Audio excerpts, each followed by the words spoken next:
Hello and welcome to Crosstalk, where all things are considered. I'm Peter Lavelle.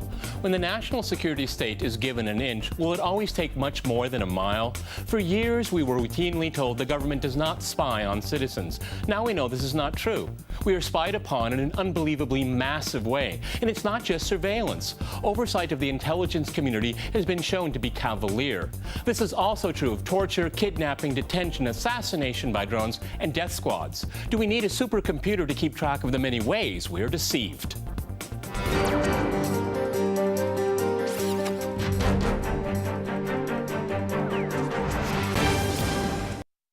To cross-talk the national security state, I'm joined by Catherine Marr in Washington. She is Director of Strategy and Engagement at the digital rights organization Access and a fellow at the Truman National Security Project. In New York, we have Michael Kelly. He is a defense reporter for Business Insider. And in Philadelphia, we cross to Dave Lindorf. He is an investigative reporter, author of the book, The Case for Impeachment, and a founding editor of the online newspaper, ThisCan'tBeHappening.net. All right, crosstalk rules in effect. That means you can jump in anytime you want. Catherine, if I can go to you first in Washington, D.C. When we look at the size of the national security state now, is it manageable, and is there any way we can rein it in, considering all the things we've heard over the last few weeks and months? I mean, I think that it's really evident that the national security state has grown tremendously in size. If you look at reports from the Washington Post in 2010 about sort of the depth and expansion of that state, and sort of the understanding that the DoD itself doesn't even understand really what the contractor, it has millions of contractors doing around the world globally. I think there were recent reports about the fact that they couldn't even identify the function of those contractors in Afghanistan for quite a number of them. It seems clear to me that the national security state as a whole is actually well beyond the scope of efficient management. I mean, in terms of what we can do to rein it in, I think that the number one problem that we see is overclassification and secrecy. The discussions that we're having today are very much around the fact that we have secret courts issuing secret opinions that are not available to the American public. And we've heard from numerous senators, including Senators Wyden and Udall, that this is part of the problem and that there's a clear gap in understanding between what sort of these interpretations are and what the American public actually understands them to be. You know, Dave, if I can go to you in Philadelphia, I mean, this classification thing gives the national security state power, okay? We have information, you don't, okay? And they like it that way. Well, democracy depends on freedom of information, and we basically don't have that anymore. We're told that anything basically important is too important for us to know. But worse than that, it's even too important for members of Congress to know.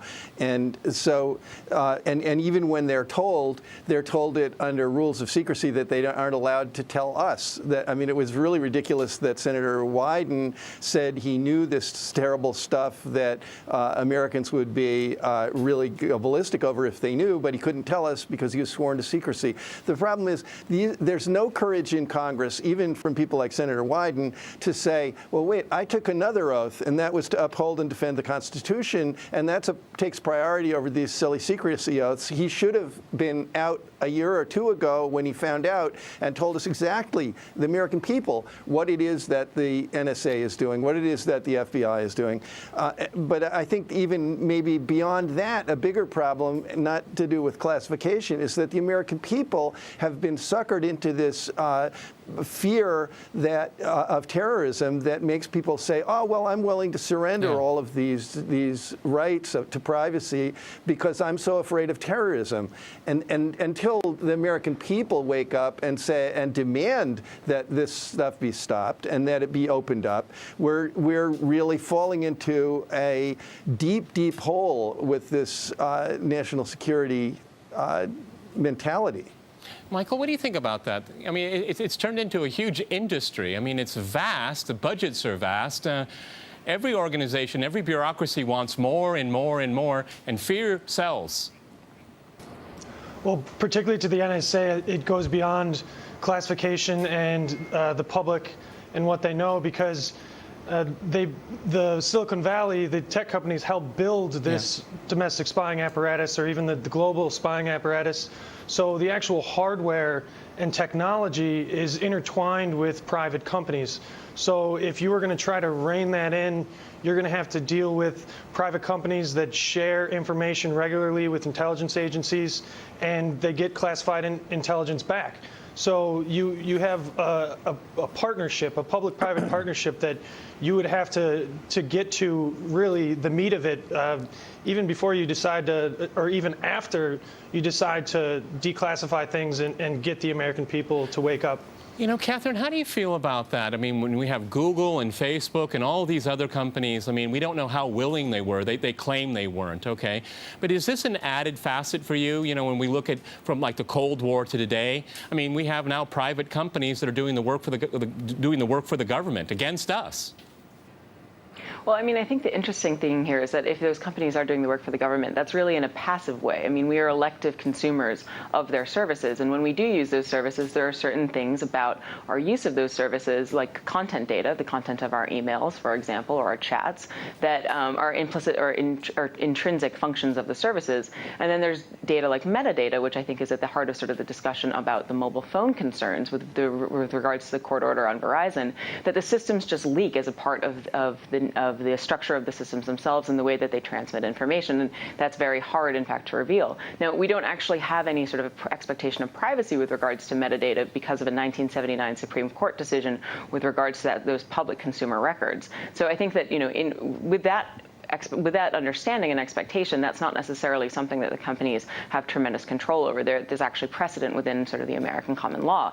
Now, I think that the problem that we have here is very much around a lack of clarity about what's going on with regards to the companies themselves and whether or not they were indeed compelled, as they would argue, to participate in this program. There's obviously a significant gap between their initial denials that they've never heard of it and their sort of later admissions that, yes, in fact, that they have been gagged under these FISA orders and have been compelled to comply. I think that we've seen a history over the course of the last decade or so of these companies increasingly being drawn into this national security process or this national security state. And with time, these companies have actually made, some of these companies have made efforts to actually reveal the extent to which they are compelled to cooperate. So companies like Google, for example, issue transparency reports. Those transparency reports refer to requests for law enforcement data. Now, we know that those law enforcement requests, they could be sort of local requests, municipal requests, and the like. And they also could include things like FBI national security letter requests, which only recently have these companies have been given permission to actually give very broad understandings of the number of requests that they receive. So between 1 and 1,000, for example, nothing more granular than that. What we're beginning to understand is that in addition to those highly secretive requests, which also included gag orders, these national security letter requests, is that there's this whole additional function underneath FISA that has these very, very broad interpretations of the law that allows for sort of essentially perpetual data gathering. And up until now, it seems as though those companies were legally prohibited from actually revealing that. And so I think that there's tremendous opportunity for us to actually seek clarification around the extent of the company's interaction and really understand better the sort of technical implications and the amount of data that's being revealed. And I think that, you know, we have seen some of the companies come out in a push for that. I think obviously while information is still being sort of gathered and received, lots of questions remain up in the air. Well, you know, David, when everyone gets on these social networks, I can remember for years, your privacy is so important to us. You know, Google says that, Facebook says that. It's all nonsense in retrospect, isn't it? There's so much hypocrisy going on at the private sector and in the government. It's just mind-boggling. I wrote a piece recently talking about just stopping all the BS because there's so much of it. But look, if the companies like Google and Microsoft and Apple and Yahoo and all of these firms that are having this information just vacuumed up really were concerned about it, they would have filed appeals of the FISA court rulings. They never did. The only company I know of that tried to stop this was back in the Bush administration when, well, okay, correct me, but Quest filed a lawsuit against it when AT&T did not, when Verizon did not, and I don't see any evidence of these companies going to court to really try to stop this. Okay, Catherine. Correct me if I'm wrong. Catherine, did you want to jump in there? Actually a report. Well, I just want. Go ahead. You want to clarify something? I just want to note that there were I do just want to note that there were reports that have come out very recently that indicate, and I have, again, a lot of this information is still sort of coming to light, that, for example, with regards to sort of Yahoo's complicity or participation in this FISA scheme, it seems as though they did in fact petition and lost. And so I do think that we really don't know exactly what the extent of sort of the company's pushback on this was. And so I just want to be clear about that. It's not that I'm saying that the companies have done one thing or another. It's just that we don't know. Dave, go ahead. You want to finish your point? Go ahead. Well, there's two things there, Catherine. One is that you petition. No, you go into court, you file a lawsuit, and when you lose, you appeal it to the next level. And none of them have done that. These should all be going up to the Supreme Court, and nobody's been pushing this. And the second thing is, to the extent I would agree with that. They have not gone to the third level of appeal of the FISA court. No. That's right, and then the next thing is this pathetic joke about our legal system now with regard to national security stuff is, and correct me if I'm wrong here, but I think when you appeal the FISA court, they can keep the appeal secret. Secret as There's well. all kinds of levels of secrecy that are so absurd. That's correct. You can appeal to the FISA court, and that's a secret appeal. All right, hold on. I want to go to Michael before we go to the break. I want to go to Michael. Go ahead, jump in. Jump in, Michael. Go ahead. Well, I just wanted to go back to something that Catherine said about common law, that 1979 law. Interesting thing to me is I believe it was 2010, the law that ruled that the government can't put a GPS tracking device on a drug dealer's car. So they're talking about you can't put physical hardware to do surveillance. And that's interesting to me because the AT&T whistleblower Mark Klein and NSA whistleblower Thomas Drake, they both talk about this Israeli-made Naris hardware. And James Banford of Wired had a great report on this in 2010. Naris-made Israeli hardware that that they put on the AT&T made wiretapping rooms. So they put the hardware on the cables and split them so that they I have to jump in here. All the data. I'm sorry, folks. I have to jump in here. We have to go to a short break, and after that short break, we'll continue our discussion on the national security state. Stay with RT.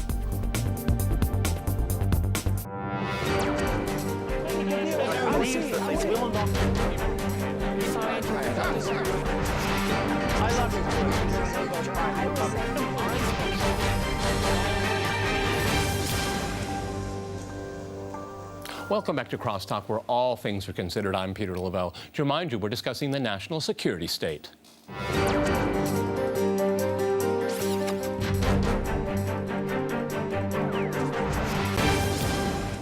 Okay, Catherine, I'll go back to you in Washington, D.C. We're talking about this surveillance in the national security state here. But, when you look at, the Obama administration has decided to arm the rebels in Syria. We had Libya not long ago. I mean, foreign policy, national security policy is really beyond the grips of people, the average people. Nobody votes about it. There's hardly any discussion about it either. Yeah, I mean, I think that that's really right. If you look at sort of voting trends, what you'll see is that the American public make their decision on very sort of pragmatic considerations around things like economic policy, sort of a consumer confidence, trust and perceptions of trust in public individuals. But foreign policy tends to be very far from the actual discourse and debate. If we do have a conversation on foreign policy, it tends to be around homeland security, as opposed to thinking about the longer-term strategic implications of our interventions overseas or our engagement with the world writ large. I think that, with this surveillance issue, one of the things that we've seen is that U.S. administration and other officials have come out and said, well, don't worry, it's not the American people who are being spied on. In fact, which means that it's, in fact, we're spying on everybody else in the world, which is in direct violation of our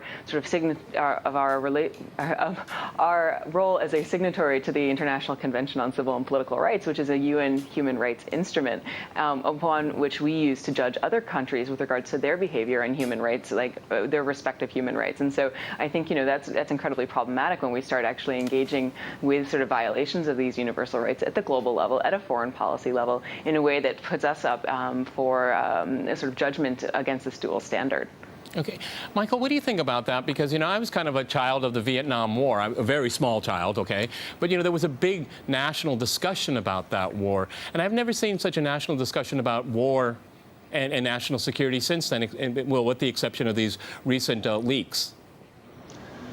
Yeah, since September 11th, 2001, the president, under Article 2 of the Constitution of defending the United States of America, has taken great liberties in doing that, and that umbrella of Article 2 takes into drones, anything that they would like to do in Syria, and surveillance, all of it, and that's not even talking about the covert actions, right. Things that happen in Libya, Syria, and the fact that the NSA is a covert foreign intelligence signals agency.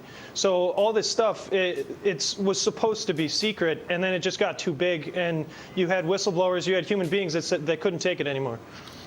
Dave in Philadelphia, you want to jump in on that? I mean, it's just gotten so big that it doesn't even know its own parts anymore. Go ahead.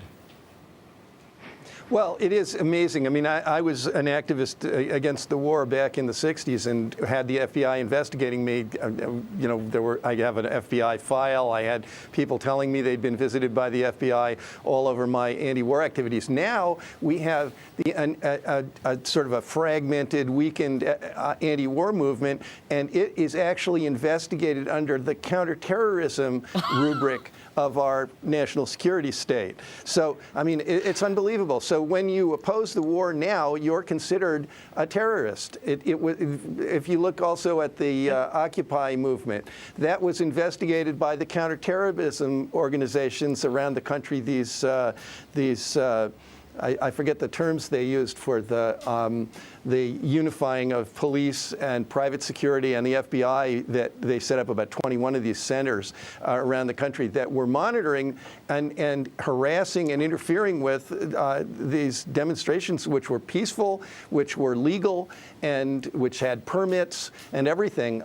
There's actually, I mean, it gets so bad that I'm looking at a document right now in which the FBI in Houston talked about a plot to assassinate the leaders of the Occupy movement in Houston, which they sent up to Washington, and there has never been an arrest for that plot.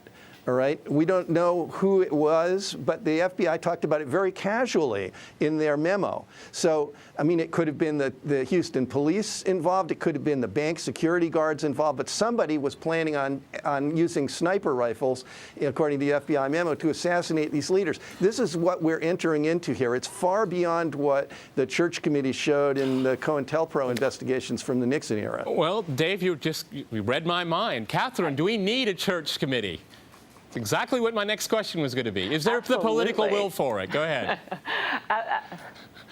I mean, I absolutely think that we need sort of a modern-day church committee. I think it is worth and instructive to note that FISA, actually the legislation being used to justify quite a bit of this surveillance, grew out of the findings of the Church Committee. Now, admittedly, some of the Authorizations Act that Congress voted on in 2012 is really what I think has led to these widespread abuses. But it is worth noting that FISA, this tool that's being used to justify this, is an outcome of the Church Committee. But yeah, this is exactly what we need. What we need is a full congressional inquiry into the extent and scope of this surveillance. We need oversight and control of the National Security Agency and other intelligence gathering agencies, and we need to do this in a public and accountable way. I mean, one of the things that we've seen is that the intel committees in particular tend to hold closed-door hearings that are not available to the public. I mean, many of the staffers of these different senatorial offices don't even have the classification levels to be able to read the documents that their bosses are handling.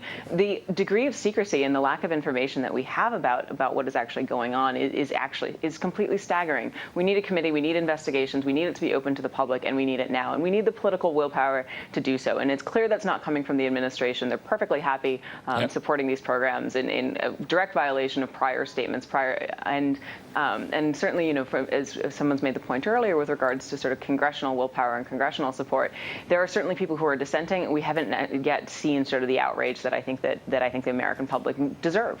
Michael, you know, I think the national security state really likes this Congress because they're quite benign, with the exception of a few voices. Yeah, and another issue is that Mike Riley of Bloomberg had a great article recently about the public-private partnership and how these companies get swap data for intelligence. And an expert told him that Congress is simply outmatched. Technology has gone so far, so fast, that congressional lawmakers, they get stuck. They don't understand what is actually happening, all the technology that's involved here. So to ask them for oversight is a tall task because they don't even know what they're talking about. Dave, what do you think about that? Because I would bet you maybe one or two members of Congress read the Patriot Act. The rest of them just voted for it. Yeah, that's right. But I would point to a show recently. I think it was the 10th on the Daily Show, which is the only news show worth watching anymore. That yours accepted, in which they showed Clapper. They showed Clapper in a hearing lying, flat out lying to Senator Wyden, and nobody is calling him to the carpet. Nobody is filing a contempt citation against him, for lying so blatantly. And until they start doing that, I mean, that used to be sort of de rigueur in these hearings back in the 70s, looking at the abuses in the Nixon administration. Nobody is calling these people to the carpet and demanding that they tell the truth. So the idea of a church committee is almost ludicrous, because we have such, one real risk, I think, is that the security state has gone so far that even if they don't do this, I think that the members of Congress have to be thinking, gee, they know all my phone calls. That's right. They're going to dig up all my skeletons if I get too rough on them. And that's, you laugh, but we're laughing, that's but a it's serious true. concern. It's true. Catherine, go ahead. I mean, is there such a thing as perjury anymore? I was just going to say, is there any concept of perjury anymore in Congress? I've been away for a while.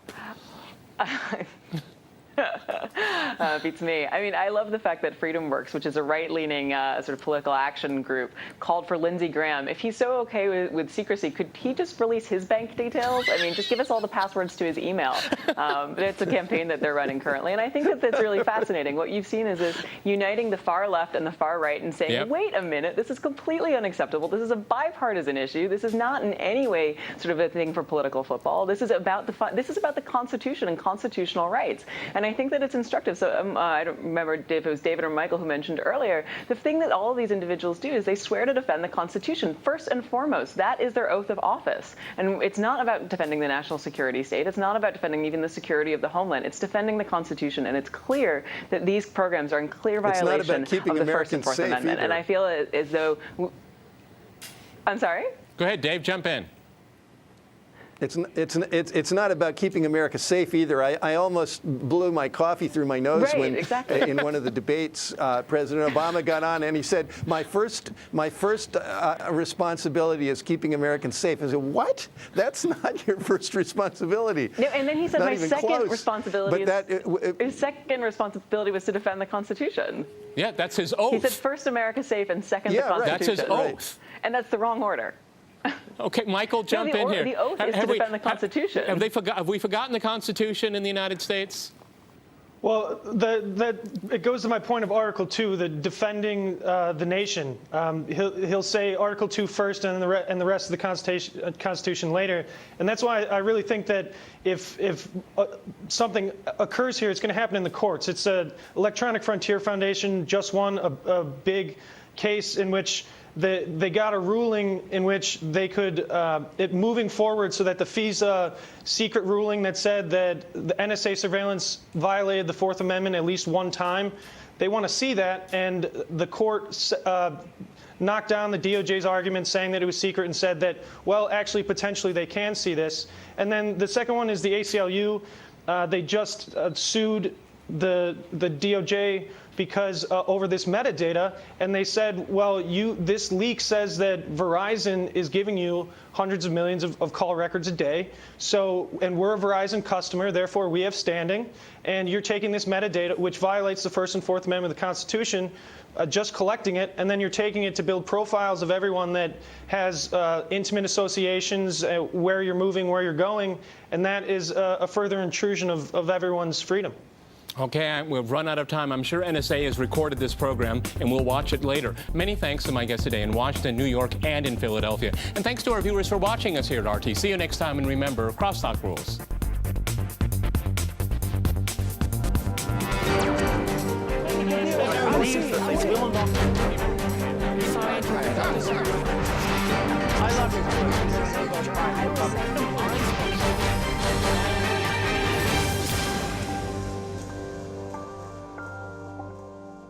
You know, Dave, if I can go to you in Philadelphia, I mean, this classification thing gives the national security state power, okay? We have information you don't, okay? And they like it that way.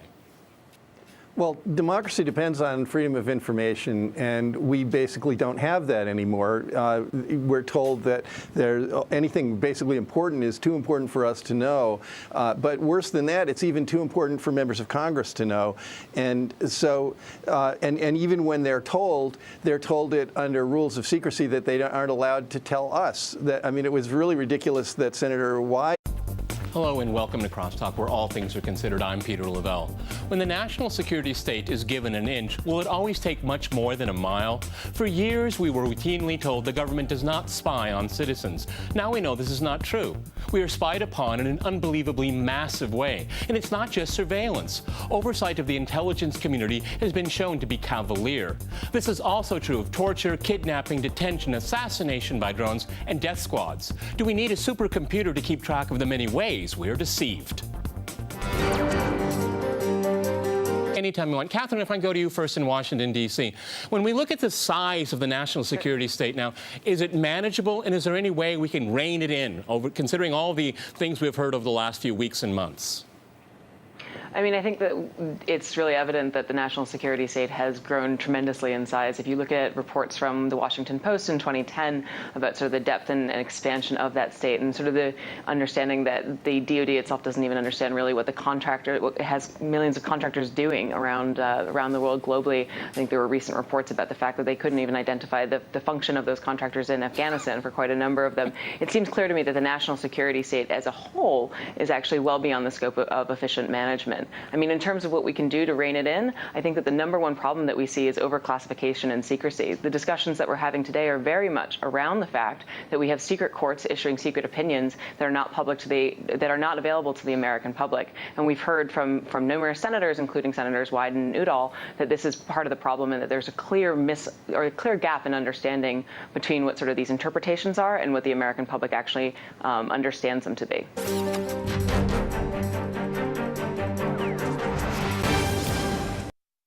To cross-talk the national security state, I'm joined by Catherine Marr in Washington. She is Director of Strategy and Engagement at the digital rights organization Access and a fellow at the Truman National Security Project. In New York, we have Michael Kelly. He is a defense reporter for Business Insider. And in Philadelphia, we cross to Dave Lindorf. He is an investigative reporter, author of the book, The Case for Impeachment, and a founding editor of the online newspaper, thiscan'tbehappening.net. All right, crosstalk rules in effect. That means you can jump in